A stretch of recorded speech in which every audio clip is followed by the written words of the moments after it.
Welcome to the Mike Litton Experience Podcast. Mike has over 31 years experience in real estate, finance, and investing.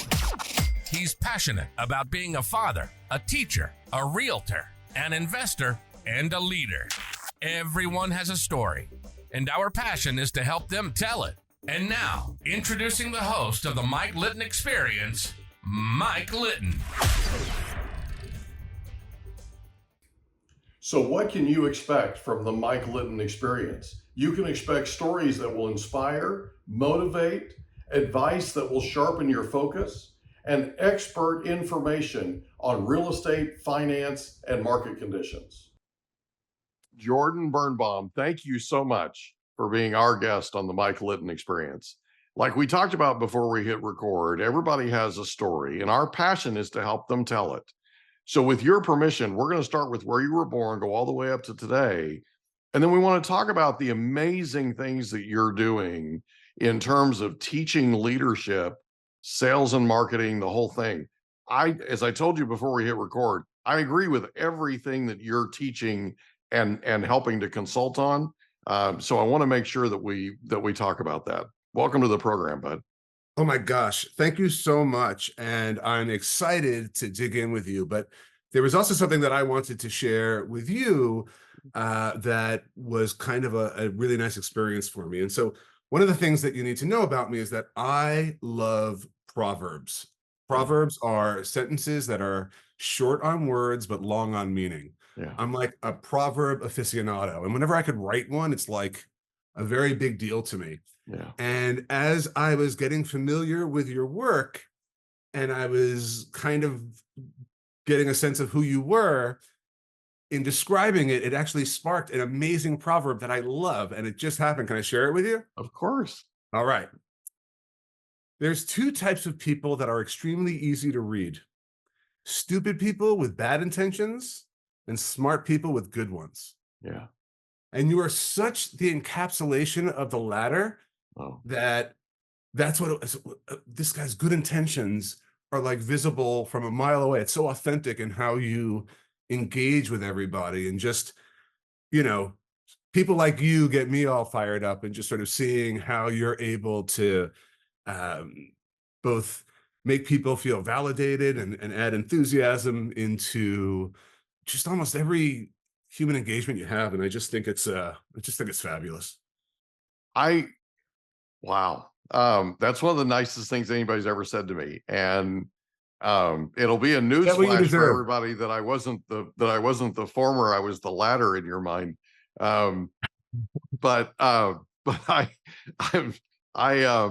really it is true though, right? The stupid people with bad intentions are so easy to stop. Yeah. I mean, smart people with good ones. Yeah. Wow. I'm very rarely speechless, and I'm basically speechless right now. You just absolutely hit a chord with me. That means more to me than you can possibly know. That's really cool, man. Thank you. Well, yeah, that's part of your legacy. And so I wanted to open with that, just because, both it's an honest assessment of how I perceive you, but also like I'm really excited about that little proverb. Like I'm going to use it, and so thank you. In that regard, it's like, hey, we're both big winners from this. Anyway, thank you, Mike. I was born fairly close to where I live now, which is kind of unbelievable to me, but I was born at Long Island Jewish Hospital in Long Island. Yeah. Where I grew up in Long Island, swearing that I would never come back. And of course, in a cool twist of irony, about 5 years ago, here I'm back.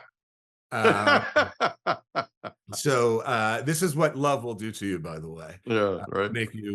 And the irony, of course, now is that I couldn't be happier, and I am so glad I'm out of the city. So yeah, go figure. Yeah. All right. So to answer your question, to sort of take it through today, it's interesting. I'm at this wonderful point in my career where, through reflection, things are starting to make sense. Yeah. And the story is coming a little bit more into focus. And so one of the things that's interesting about my early days relative to the career path that we'll discuss, which has seemingly inexplicable pivots Mm-hmm. and lots of several incidents of me walking away from a situation of like, what are you thinking? Oh, Which, you know, we'll talk about, but ultimately what's relevant from my childhood is that for my sister and I, we grew up in an environment that had so much emotional volatility to it yeah. that I think that we both sort of formed our identities around whatever was going to keep us safe Mm-hmm. rather than authentic representations of who we were. Right. And so well, I shouldn't speak for her, but certainly for me, much of my life has been sort of unraveling some of that prior construction, Yeah. at deconstructing it, and then Right. trying to figure out who I actually am. Yeah. And I've, in so many ways, I've been incredibly fortunate and lucky. And in some ways, I would even say this, which is kind of a recent insight, is that sometimes when it comes to trauma, sometimes you're actually lucky if it's bad enough. Yeah. And the reason why is because when it's bad enough, you got to deal with it. Mm-hmm. And if you're suffering from trauma or, you know, depression or a difficult childhood, but it's manageable, Mm-hmm. sometimes you'll accept living with it as opposed to actually taking it head on. And Yeah. so, Just kind of cover it up, right? yeah, Yeah. well, because who wants to face pain when you don't have to? It's the very natural human eh, reaction to things. Mm-hmm. And it's on a certain level, it's our unconscious minds trying to protect us, Yeah. but they're hurting us Right. because if we don't feel it, we carry it with us anyway, but it will warp how we view reality. Yeah. That's true. So yeah, it's in that regard, I'm starting to appreciate the fact that like I I mean, it's such a perverse thing to say, but I was almost lucky that it was that bad because I had to deal with it. And I think that in having to deal with it, it has helped me immensely. Yeah. I don't think it's perverse at all. I think, you know, one of the things that we need to do, I think, as a race is I think we all need to come to grips with what the positives and the negatives were for us growing up, right? There was a lot of emotional volatility in my life. And my way of dealing with it was we didn't have drama for my children when they were growing up. I made absolutely sure of it. And I was the guardian of drama in our household, and I was not going to have it. And so that was the way that, and so now when my children, because they're now 25 and 23, when they get around other children who have grown up in this sort of over dramatized, childhood, they're amazed. They're absolutely amazed at the difference between the way they were raised and the environment they had and what their friends and colleagues have dealt with. And to an extent, I am incredibly grateful to my parents for all of the volatility that they provided and all of the drama and all of the issues, right? Because I learned a great deal, Jordan. And by the way, this is what I find in your work. Your work is about learning from other people's mistakes. There's an incredible amount of wisdom in what you write. There's an incredible amount of wisdom in what you're teaching. And I find you remarkable. And what I mean by that is not everybody who has experienced what you experienced comes out of it the way you have. Because, and you have a couple of options, right? You can be a victim to this, Mhm. or you can triumph over it. You can use it as a foundation for this is what not to do, right? These are Mhm. the things that, and for me, it started a search. Okay. Growing up in a really, really negative environment started a search for me. And I found it. I found what I was looking for with Tony Robbins, in that there's a different way of looking at the world, right? And what I Mhm. had always searched for was the way my grandfather looked at things. My grandfather was one of the most can-do people on the planet and had more of an impact on me than anybody in my life. And it was that glimpse of his way of looking at things that made me search. It made me go and look, right? And I found it. And then when I found it, I figured out, you know what? I'm in control of the environment that my children are raised in, and we're going to control it. That's as good as it gets. I wasn't their favorite person in the world growing up, but I was absolutely the guardian of that environment. And I feel like that's a big part of what you're all about, in that you're almost grateful for what you've experienced, the negative things that you've experienced, because of the wisdom that it provided you coming out of it. Does that make Yeah, sense? I think that's, so one of the things that's really heartening about your story and the way that you were able to process that experience and what you did with it is that that's about as well as it can go. Like, that's Yeah. the hero story right there. Most people in that situation repeat exactly what they experienced, Right. and the cycles go on. Um, when it comes to me, well, it's interesting. I have an idea called the formula of infinite inputs. Hmm. And it says that all of behavior is the result of a formula of an infinite number of inputs, including conscious choice, which is one of infinity. Right. And so it's like, all right, if someone, how would somebody react in a situation? Are they tall or short? Right. What was their childhood like? How Yeah. did they sleep last night? And everyone's behavior in any given second is the confluence of literally an infinite number of factors that we Yep. can't possibly understand or predict. Conscious choice exists, of course, and people have to be held accountable for it, but it also should be, understood within the context of which human behavior is really what really drives it, which is primarily unconscious urges and instincts and heuristics. Well, here's the coolest thing that I think you write, is that leadership is typically reactive and real leadership is proactive. By the way, parenting, as far as I'm concerned, is sacred leadership. It's that simple. Okay? Because you've got one shot, Jordan. You've got one shot to make an impression on these kids. Okay? Oh That's yeah. it. That's it. And so, you know, I was absolutely committed that no matter what happened in their lives growing up, they were going to be protected, and they were going to grow up in a protected environment, and they were going to learn the best ways of doing things. Right. So instead of being reactive, I made sure we were proactive. Does that make sense? It absolutely does. And again, I think that whatever trouble you got in with your kids when they were growing up, you're probably going to reap the rewards of when they start to come to understand the significance of what their experience consisted of and didn't consist of. Both of them have already come to me separately without each other knowing, and Yeah. thanked me for the way I raised them. Well, the good news is that the gratitude is only going to grow with their Yeah. wisdom. So you've set yourself up pretty well for your future relationship with your kids. So well done, you. I'm One of the excited things I about want it. to say in response to what you shared, um, there are two really important points that I think that it brings up. And the first is that, and it's just sort of a recent articulation that I've come to appreciate, which is that leadership is how you treat people. Mhm. It's that simple. Yeah. And what I meant when I said that um, the distinction between what's reactive and proactive in leadership is the following.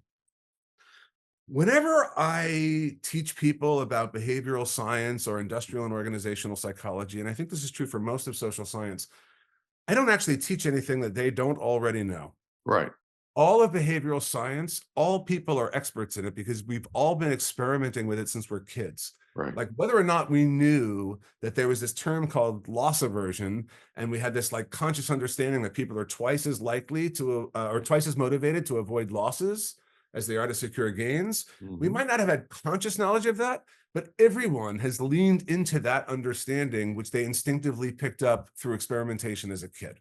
Yep. And so for every single time that I teach people, in quotations, about behavioral science, no one's ever like, oh, really? Everyone's always like, oh, yeah. Mhm. Because I don't teach people these concepts because we all understand them instinctively. But what I do is I teach them the names of these things. Yeah. And that is the game changer. Yeah. Because once you have the name of something, you can start to do it on purpose. And so here's my example. Yeah. Great leaders will look at their team and instinctively understand when somebody needs some recognition, when somebody needs to be propped up with some great recognition. And they're probably really good at it and coming up with meaningful compliments, which is also important with recognition. However, one of the things that we know is that actually all people need to be recognized at least once a week in order to be fully engaged with their work. And that if somebody goes more than a week without being recognized, their commitment to the organization's success actually begins to diminish. And so now I think that says some interesting things about recognition and what purpose it actually serves. I think it's more of reassurance, but I'll put a pin in that for a second. The point is that once we say, hey, recognition matters, which everyone already knew, but you have to provide it once a week, it allows for an entirely different level of intentionality. Yeah. Once we explain, people are very future focused. Everyone wants to be developed at all times. Like the more that they feel like they're being set up for success in the future, the more committed they're going to be to their job. Every leader knows that, but not every leader is sitting down and saying, what am I putting on my to-do list to make sure that I'm driving that? Right.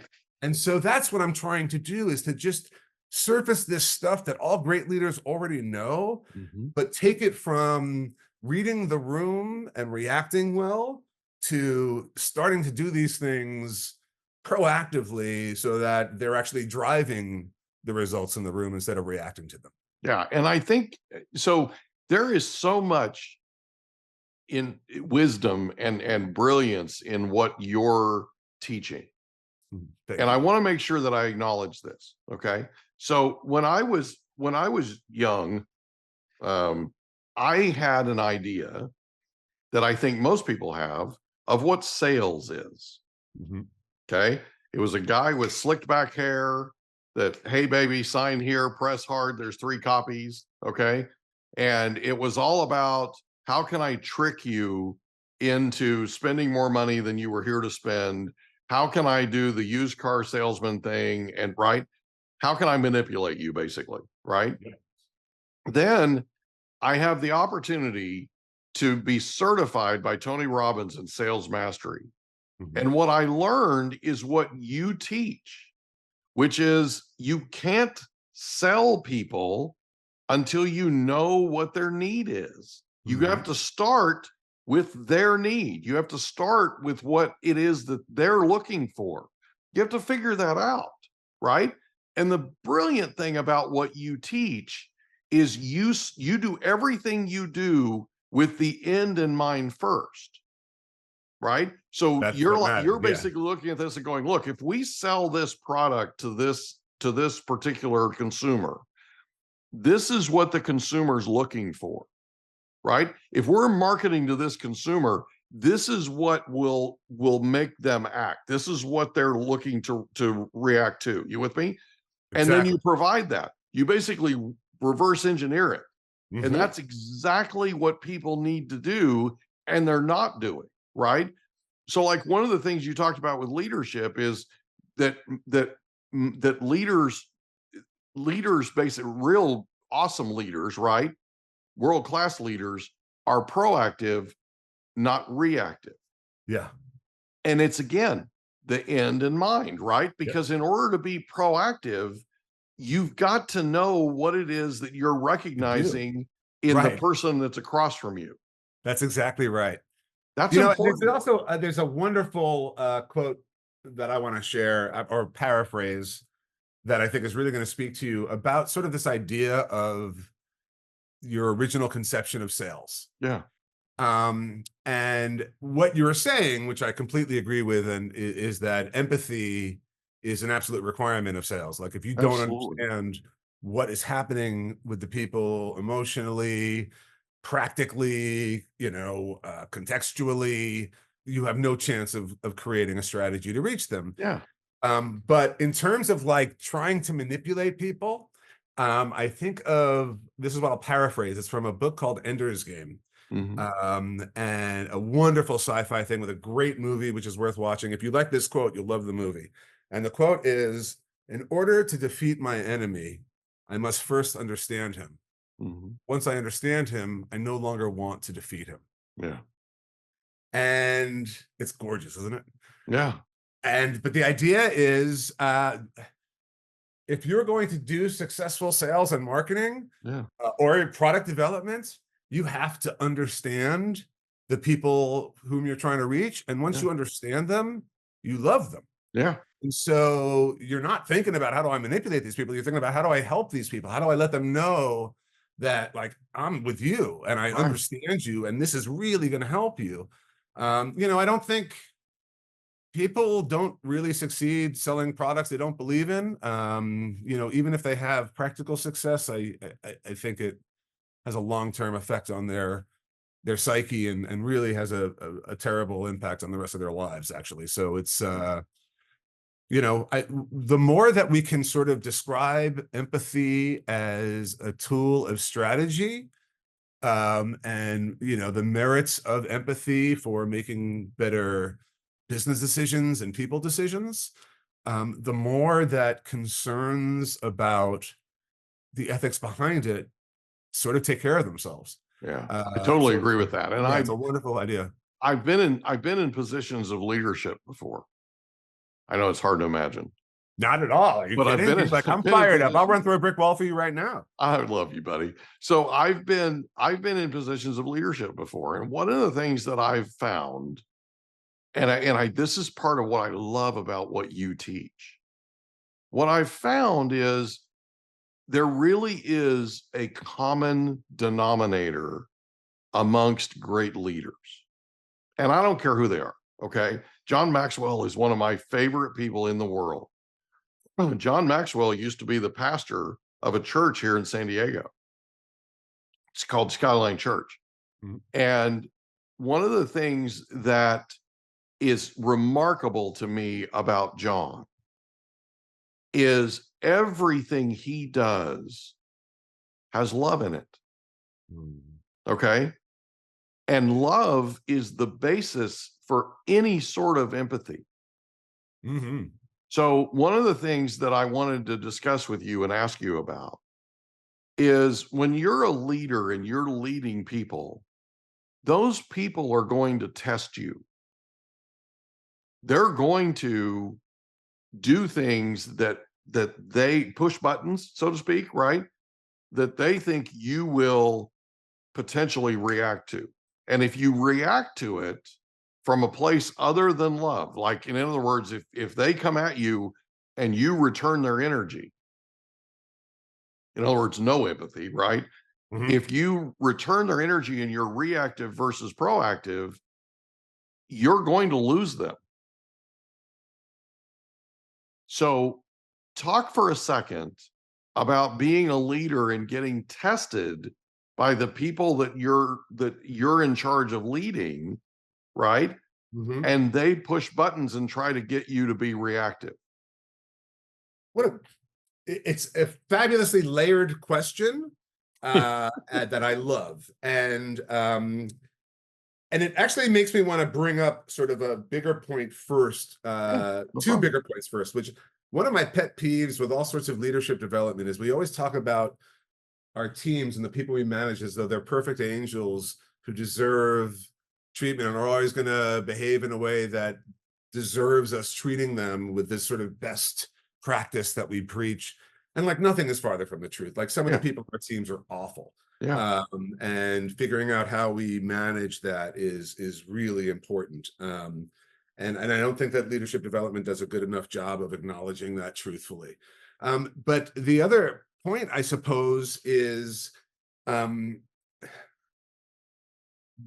older you get and the more experience that you get under your belt, the easier it is to sort of, when you see that happening, to kind of chuckle at it. And when you're younger, when you're a leader in your 20s and 30s, it's going to be easier for you to get sucked in. And when you get in your 40s, you'll start to be like, hey, I know what they're doing. This is ridiculous. You think I'm playing in the minor leagues? And it just becomes something that people feel comfortable existing above. in which case they're able to model the behavior that they want to see. But I think to your other point, there's also a way to completely avoid that from happening, right? Which is, and this is something else I say to bosses all the time, just to make the point as bluntly as I can, when leaders improve, the people on their teams are nicer to their kids. Mm-hmm. And the point I'm making is that our relationship with our boss is one of the biggest and most important relationships in our entire lives. It affects our moods when we get home. Whether or not they respond to an email affects our sense of security and well-being. I mean, it's the impact on our lives of our relationship with our boss is massive. Yeah. And the difference between a boss who makes sure to respond to our emails at the end of every day, who proactively does things to make us feel understood and validated and appreciated, who is bringing positive energy and finding ways to make people feel human and safe. Like, I think the thing is that you actually can start off any relationship from this really good, benevolent place. And if you demonstrate like, hey, this is how I'm going to go about it, and this is what I'm going to attempt to achieve, you might not have people trying to push your buttons. Usually they do that because...